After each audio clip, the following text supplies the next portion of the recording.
So glad you're with us on the Asset Preservation Hour. I'm Brad Johansson with Stuart Willis.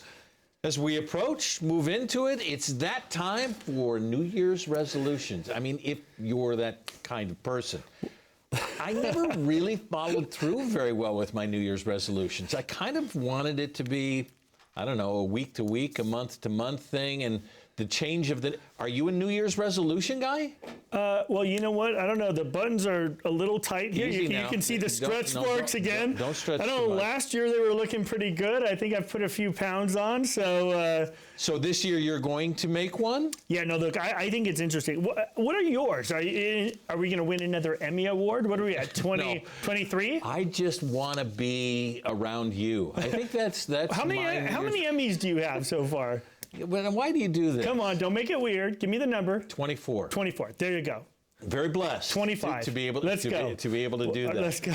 You and I probably need to go on a workout plan together. Should we do that? I love it. No, look, it's interesting because when it comes to New Year's resolutions, I think it is an excuse to be able to, recalibrate where you are, right? I think it's important to make sure that we're in a position, because look, I just went to the gym. I started my New Year's resolutions early again.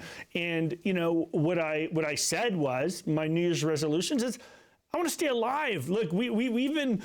That's an excellent New Year's resolution. It's pretty important, right? Yes. To stay alive. All this money doesn't matter if you're not alive to enjoy it. Absolutely. Okay. Right? Good New Year's resolution. So how am I going to do that? Well, look, blood pressure went up a little bit this year as I was opening offices in Las Vegas and Denver. You had a year.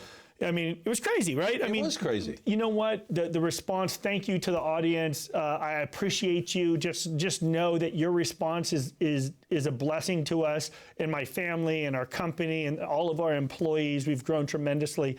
But look, I want to be alive to enjoy it all. And I went to the Mayo Clinic. Everything looks great, fantastic on all fronts. But they're like, hey, you can drop a couple more pounds. So I'm going to do it. But what I noticed is when I got back into the gym was the parking lot was absolutely empty, right? At the end of the year, it gets empty.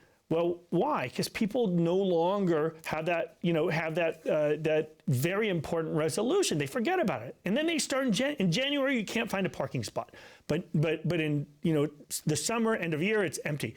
Here's the thing: we've got to keep those strong, and I think it's important to have resolutions, not just financial or fiscally here, physically, but also financially. All right. In doing all of your office openings throughout those years, somebody is going to say, all right, at some point we need to sit back and relax. Is there anything with a New Year's resolution that says sit back, or are you in this resolution, especially financially, of saying this is a time we need to move forward specifically on what? Yeah, so I think, look, at the top of your list should be those things that you've put off, right? What do you think that you need to do that you haven't done yet? I think number one on most people's list that haven't done things, it's estate planning, setting up a living trust, okay? And what we're doing for our clients, for our financial clients, is like I make a commitment to my clients that I will be there for your surviving spouse. I will be there for the kids. I promise you we'll be there. We've been in business. We celebrated our 26th year in business this year here in the Valley, and super proud of that. And we live up to our promises. But to live up to that promise, you need to have your affairs in order. You need to consider having a living trust if it's appropriate. And that's why we have our attorneys that we've been using forever to set it up. We set up trusts for under $1,000. It's not a profit center for us. It's meant to say, look, I don't want to hang out with your kids in probate court. And look, Brad, I hear about these wonderful kids that don't care about money. If you want to see the Jerry Springer show, come to my office during an estate settlement, because these wonderful kids. You've triggered me on this as well, because I can't remember when I set this up. Yeah. I have one. Maybe it's a New Year's resolution for me that I need to update. Is it current? I mean, are you giving money current to your, are you? I don't know what the situation That's it. Double check. So if you've already set it up, make sure it's current. right? Whether it's with us or your attorney. And first of all, make sure you're dealing with an attorney when it comes to your living trust. That should be number one. There are places, living trust mills, that advertise cheap living trusts that literally are just trying to get access to your information. We only do trusts for our financial clients. So, we already have all that information. But a lot of people advertise $699 trusts. They have it done with a legal document preparer. We are not comfortable with that at Asset Preservation. Everybody who sets up our trust are attorneys. They're estate planning attorneys. They know what they're doing. It's important because you do not want to risk your life's work with an inferior product. You talk about risk. So we have been in that mode of 2023 for a lot of people was very good market-wise, unless you were dealing bond. But remember, okay, when you're dealing with bonds, because at the end of the day, those are conservative investors. So when you think about the stock market, we're focused on the S&P 500, right? Listen, Warren Buffett says, don't hire a financial advisor. Just put all your money into the S&P 500. So we use it as a benchmark. People follow it. The S&P is slaughtered, done unbelievably well this year. Sorry, go on. So the good thing is that you may have put it in a nice spot. What's our risk situation going into 2024 that we ought to be thinking about at year's end? Yeah, I think, listen, at this time, there's a day left in the year. It's all weekend. Not much you can do, right? So what I do say is, going into 2024, what we can do is saying, are we allocated properly? Because look, a lot of the classical, companies that will give you different credentials, right? I'm not going to say them by name, but one of the most prestigious certifications for financial planners believes in a balanced portfolio, which means having equal amount of bonds and stocks or having the ratio that's appropriate for you. And historically, that's worked. So like a balanced portfolio is a 60-40 classical balanced portfolio. Well, that 60-40 is 60%, let's say S&P as a proxy, and then TLT or IEF, which are the iShares 7 to 10-year bonds or 20-year bond ETFs. And those 60-40 portfolios last year didn't do very well. And the year before, they got smoked even worse. And I think what's important to do is to put into context that times change, realities change, interest rate environments change. We were in one of the lowest interest rate environments in history in 2020. And from 2020 to the end of 2023, interest rates shot up until November. November, they obviously dropped. But I want to show you a chart through November here that's really interesting. And it's a 2-year view of the S&P 500. Okay. And if you look at that there, that blue line on the top is the S&P 500 through the beginning of November there. Or actually midway through November of 2023, the S&P 500 was down, was at 3.5%, right? That red line there is the ticker symbol IEF. It's the iShares. It's the iShares symbol for their ETF that is a 7 to 10-year Treasury bond. The green one is TLT. That's the 20-year Treasury bond. And if you look at what happened, if you were a conservative investor, you put your money into bonds in there, that outweighed everything, right? Call it flat on the S&P over 2 years, but you are down substantially if you're a conservative investor. And Brad, let me just tell you this.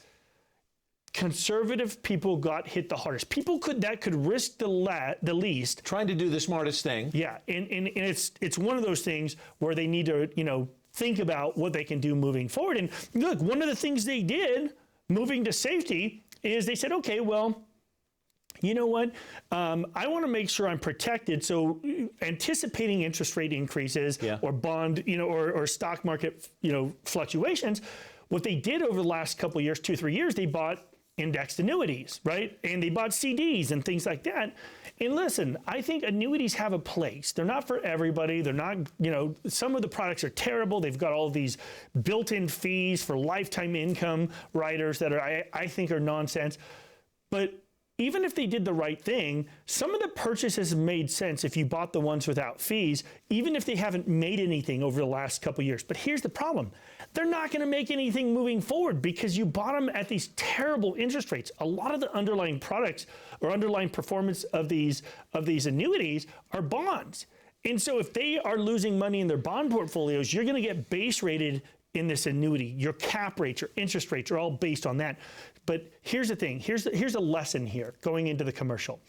The lesson is when interest rates are low, you refinance your house. My wife wants to buy a big house now. She's like, Stuart, our kids are growing up. They're going to want to bring their wives and their kids eventually. Look, they're too young to get married. Let's get clear about that. If you have kids, I'm going to kill you. It's going to be a problem, boys. But eventually, you know, she wants to get a big house because I have a 3,000 square foot house. It's a fine house, nice house, but it's not a big house to have multiple people over, right? What's your interest rate on that house? It's 2.5% for 30 years, right? I'm never going to sell that house. So it's going to become a rental for me. So if I buy another house, we can't use that, right? So when interest rates are low, you refinance your house. When interest rates are high, it's time to refinance your retirement, okay? And so if you ended up buying all these fixed products over the last couple years, and oftentimes the people you buy it from, they ignore you because you get a big commission for selling it. They don't talk to you, or they pass you off to some phone room in Texas or some other state, and you lose touch with these people. If you have that relationship, if you bought those products over the last 2, 3, 4, 5 years, and you've seen zeros and zeros and zeros, it may be time to refinance your retirement. So if you're concerned that you're taking too much risk in the market, you're too exposed to bonds, or maybe you bought annuities that aren't performing, then give us a call. We're offering you an absolutely free portfolio review. If you want to claim your free portfolio review today, make it your New Year's resolution to take action. Maybe you need to look at your living trust. Maybe you need to see your risk. Maybe you bought an annuity that doesn't make sense for you right now. Give us a call at 833-602-PLAN. That's 833-602-7526. Or even easier, pick up that phone, get off the couch now, click on that QR code, and that'll take you to our absolutely free portfolio review at assetpreservation.com. But you have to take action. Your New Year's resolution should take place today. Not tomorrow, because tomorrow never comes. I see people all the time that watch our TV shows, and they'll come in and they'll say, hey, I've been watching you for 2 years, 3 years on TV. I say, well, why did it take you so long to call? I don't know, man. I'm not the kind of guy that calls a TV show. It's okay. The who's who of Arizona is calling. Feel free. If you don't like me on TV, you're not going to like me in person, right? Don't call. I get it. Call Brad. Call Brad instead. I'll give you, what is your phone, Brad? No, I think we'll stay with this phone number, Stuart, for now. We've got to take a break. We want to talk about some of the income choices that you need to make in a New Year's resolution. Trust me, you'll like Stuart. 833-602-7526. Asset Preservation Hour returns after this. We know the market is going to get worse from here.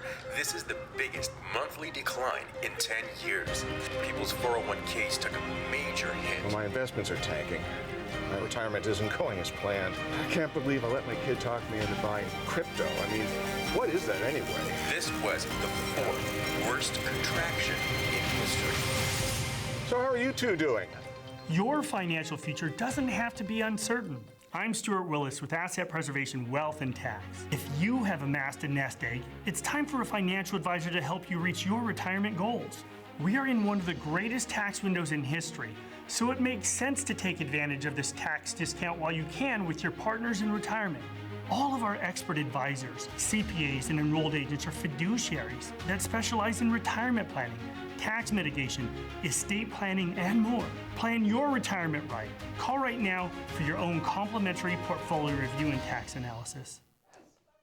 So glad you're with us on the Asset Preservation Hour. I'm Brad Johansson with Stuart Willis, and we are talking New Year's resolutions.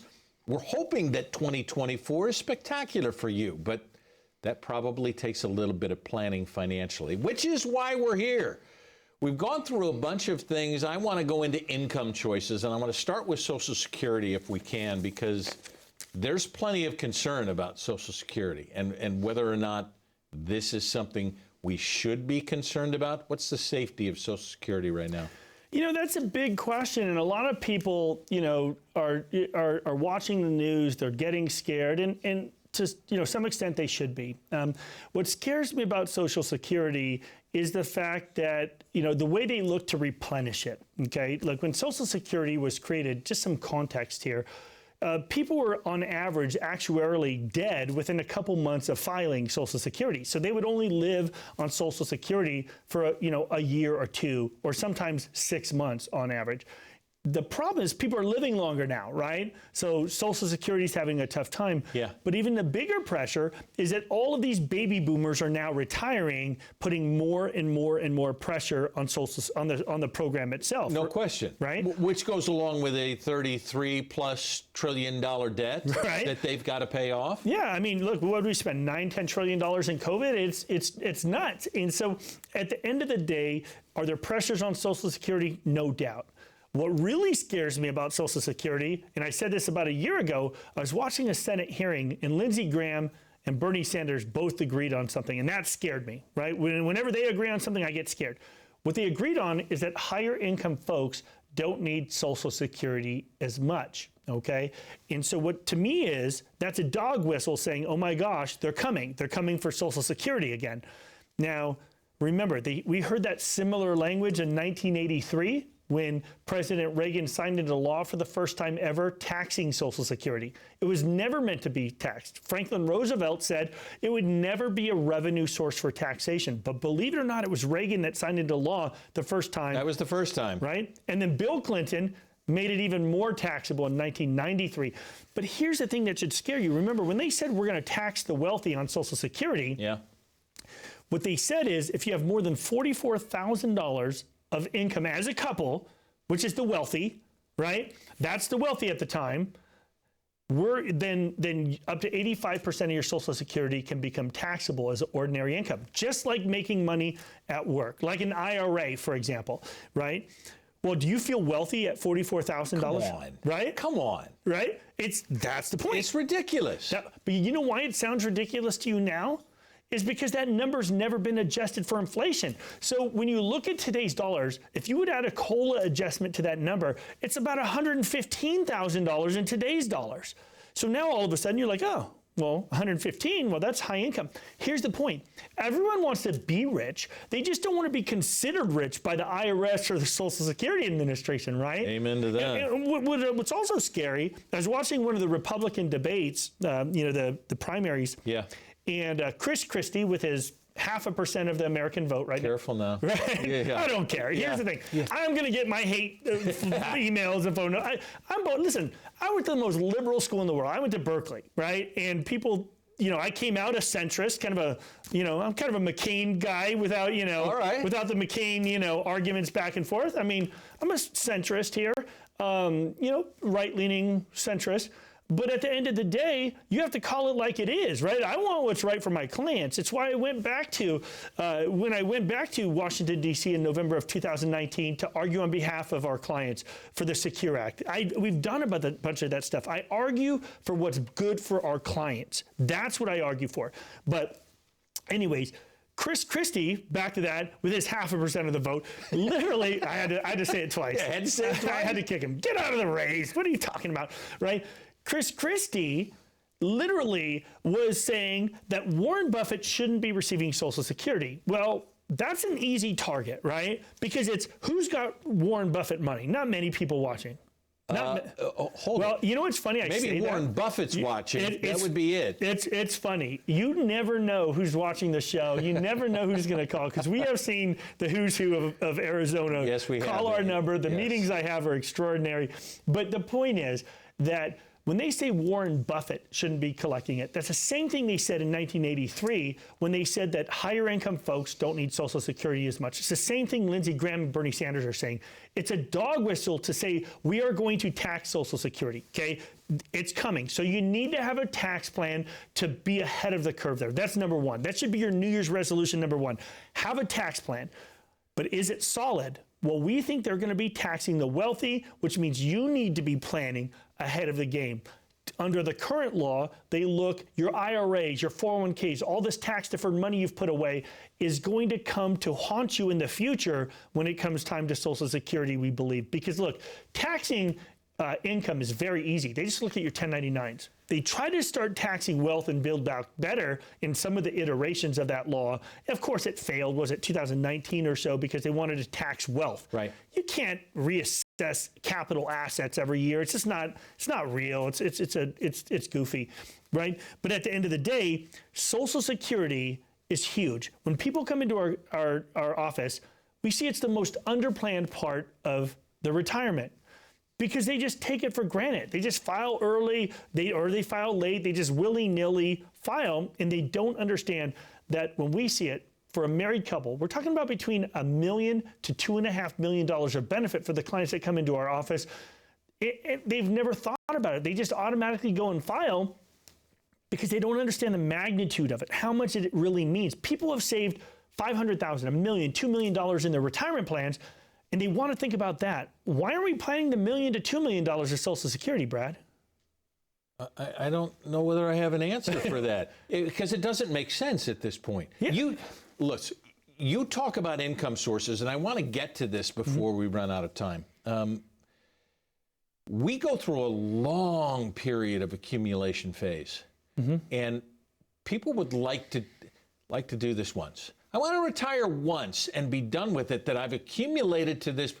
Take me through the accumulation phase and what the transitions are going to be, because this is a long period. Well, yeah, so to put into perspective, you have to understand the 3 stages. The first one is the accumulation stage. The second is the asset preservation stage. The third one is your income or decumulation stage. So when we start with accumulation, that is the let's go. We're full throttle. We're 100% equity. We go decades on this. We're decades of work, right? From the time you're 20 years old to the time you're 50 years old, let's say, or 55 maybe. That accumulation phase is extending now as people get, Which may go to 60 or 65 for a lot. It may. Everyone's situation is different. But that is a full equity, full throttle. When I see people in balanced portfolios at 20 years old, I just shake my head, say, come on, what are we doing here, right? You're taking yield off the table. And I'm telling you, people in their 401ks have no clue what they're in, right? The beauty is that if you're 59 and a half or older, and you have a 401k or a thrift savings plan, you are actually eligible in many cases to have that asset professionally managed in an IRA by a professional like asset preservation. We can talk about that later. But accumulation is going for it, just full throttle, full risk, etc. But as you start nearing retirement and you start to realize, hey, you know what? I'm getting close enough to having enough assets to retire. That's the asset preservation phase. That's when you take your foot off the throttle a little bit. I use this analogy all the time. My son used to race go-karts all over the world. He was one of the top drivers in the world for a number of years. We'd go and drive, we'd go to Florida or the Midwest to go do a race, and we'd have, heat or qualifying on Fridays, heat races on Saturday, and main event on Sunday. They'd race hundreds of laps to go win a race, but they didn't crash their car. They did well. On their victory lap, though, showing off to the crowd, they crash their car and mess up the whole car, right? After hundreds of good laps. It's the same thing in retirement. You don't want to crash your car on your victory lap. So as you get closer to retirement, you've got to start taking chips off the table. Don't crash your car in the victory lap like my goofy kid does, right? Sorry. I'm kicking him while he's down again. He may have done it once. Once or 10 times. So But after the asset preservation is the decumulation stage. Okay. Right? That's when you start taking income from your retirements. And everybody knows you're supposed to buy low, sell high. Everyone knows that in the market, right? Buy low, sell high. That's what they tell us. But here's the thing. What people don't realize is that your income phase, oftentimes you're selling. You're selling assets, whether they're growth assets or income assets. Oftentimes you have to sell to handle the kind of income that's required to sustain you in retirement. But if your income source is a source that is volatile, well, what happens if COVID hits again or the financial crisis and you still need income? You're not going to just eat dog food to survive it, right?